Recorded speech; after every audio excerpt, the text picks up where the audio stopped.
There is a reason why a poll shows that 75% of Democratic voters want somebody other than Joe Biden in 2024. That's always great.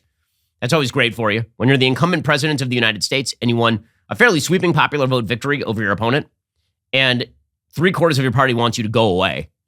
According to CNN, 75% of Democratic and Democratic-leaning voters want the party to nominate someone other than President Biden in the 2024 election, a sharp increase from earlier this year. The poll comes as Biden's approval ratings remain low. Most Americans are disconcerted with the state of the country and the economy. Inflation remains high. A new report released Tuesday showed consumer confidence slipping for the third straight month. 24% of Democrats and Democratic-leaning voters said they want someone else because they don't think Biden can win in 2024. That's up from 18%. In a poll conducted in January and February, 32% feel that way because they don't want Biden to be reelected at all, which is, So you got 24% of Democrats who don't think he can win. You have another 32% who don't want him to win. Whoa. And 25% said they prefer Biden as the nominee. That is a steep drop from 45% in January and February. The poll shows a sharp downward turn in enthusiasm for a 2024 reelection bid by the president. In January, February, 51% of Democrats said they wanted someone other than Biden. Now, 31% of Democrats and Democratic-leaning voters 45 years and older would prefer Biden to be the 2024 nominee. So even old Democrats are like, no, we want him to leave. If you're under 45, only 18% want Joe Biden to be the 2024 nominee, which, by the way, suggests somebody should primary him. I mean, really, it suggests that while the Democratic Party is declaring that he is, the shoo-in nominee, I'm not so sure. I mean, if you got an insurrection candidate like AOC running against Joe Biden in a primary, I'm not sure that goes great for Joe Biden. And I don't see how it hurts AOC. I would not be surprised whatsoever. I mean, AOC is obviously not brokering for power inside the mainstream Democratic Party. Right? She's not making nice with Nancy Pelosi. She's not doing her committee assignments. She's not particularly worried about making friends. She's more interested in the Instagram of it all. And what that means is you could easily see a very young, so-faced AOC primarying Joe Biden, even if Joe Biden were to run in 2024. The big problem for Democrats, of course, is that if Joe Biden isn't there, he is masking the internal rot of a party that has no one backing him up. And the people who are supposedly going to back him up here are people like Pete Buttigieg. There is a new poll out showing that Pete Buttigieg in a primary in New Hampshire would actually edge out Joe Biden right now, the incumbent president. Among New Hampshire Democrats, they say 17% would choose Buttigieg among a list of Democrats or those who caucus with Democrats. He received 16% support, followed by Elizabeth Warren and Gavin Newsom, who each came in at 10%. A handful of other Democrats, in addition to Bernie Sanders, received less than 10%. The polling further demonstrates Democrats are not wedded to the idea of choosing Biden as their nominee in the next presidential cycle. Now, Buttigieg is not going to, he's enough of a party man, and he knows that it's not his time yet unless Biden steps aside. So the chances that he is actually going to jump in against Joe Biden are extraordinarily low. But it also demonstrates, once again, the divides inside the Democratic Party. New Hampshire is extremely white. The base of the Democratic Party is very, very black by demographics. And what that means, this is why Joe Biden ended up winning in the Democratic primaries. Remember, Bernie Sanders won the first couple of Democrats. He won Iowa and he won New Hampshire. So it is not a shock that Joe Biden would lose to Pete Buttigieg inside New Hampshire. Right now, by the way, only 31% of Democrats in New Hampshire want Joe Biden to run in 2024. Only 20% overall in New Hampshire want Joe Biden to run in 2024. Right now, Buttigieg edges out Biden 17-16 among those candidates. And those are bad numbers. It is also worth noting here that the general favorable, unfavorable ratings for every Democrat are really, really bad.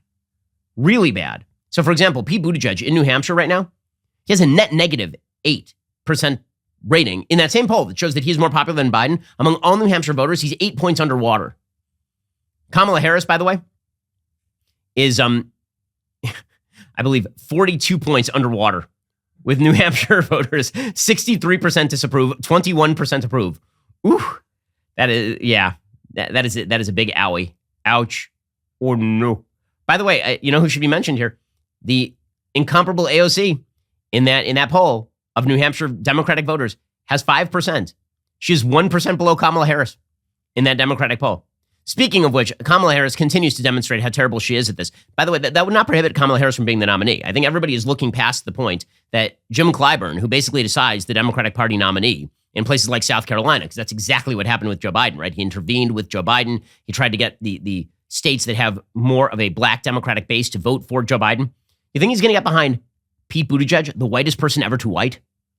The small town Indiana mayor who couldn't fill potholes but also is gay? Like, you really think that Jim Clyburn is going to be backing Pete Buttigieg in a primary against Kamala Harris?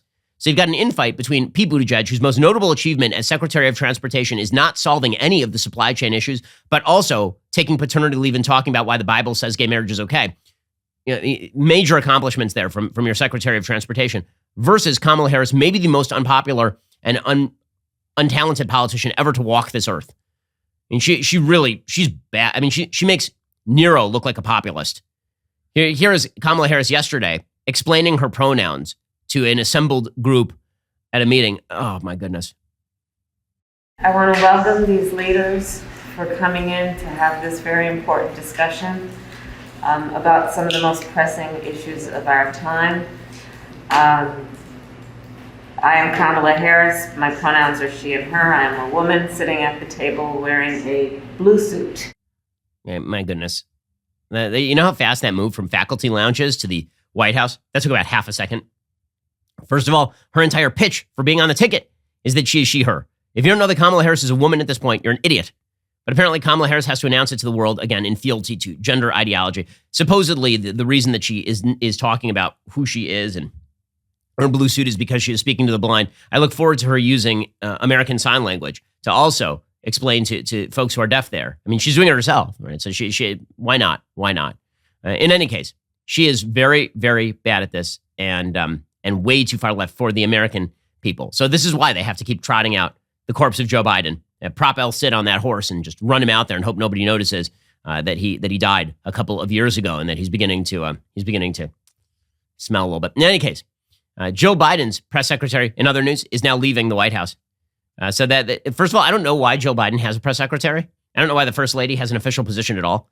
If you go back to the foundations of the country, the job of the first lady was basically to throw parties because she wasn't elected to do anything. By the way, it would be the reverse if it were first gentleman. If there were a female president and the husband were out there making political speeches, I'd be like, no one elected you. Why do we care what you have to say?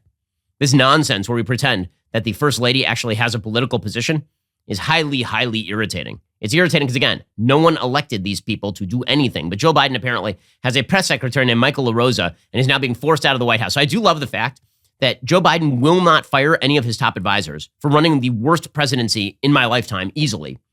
But Joe Biden will you write a speech where she calls Mexican people tacos and she will can your ass. Man, you are dead in the water.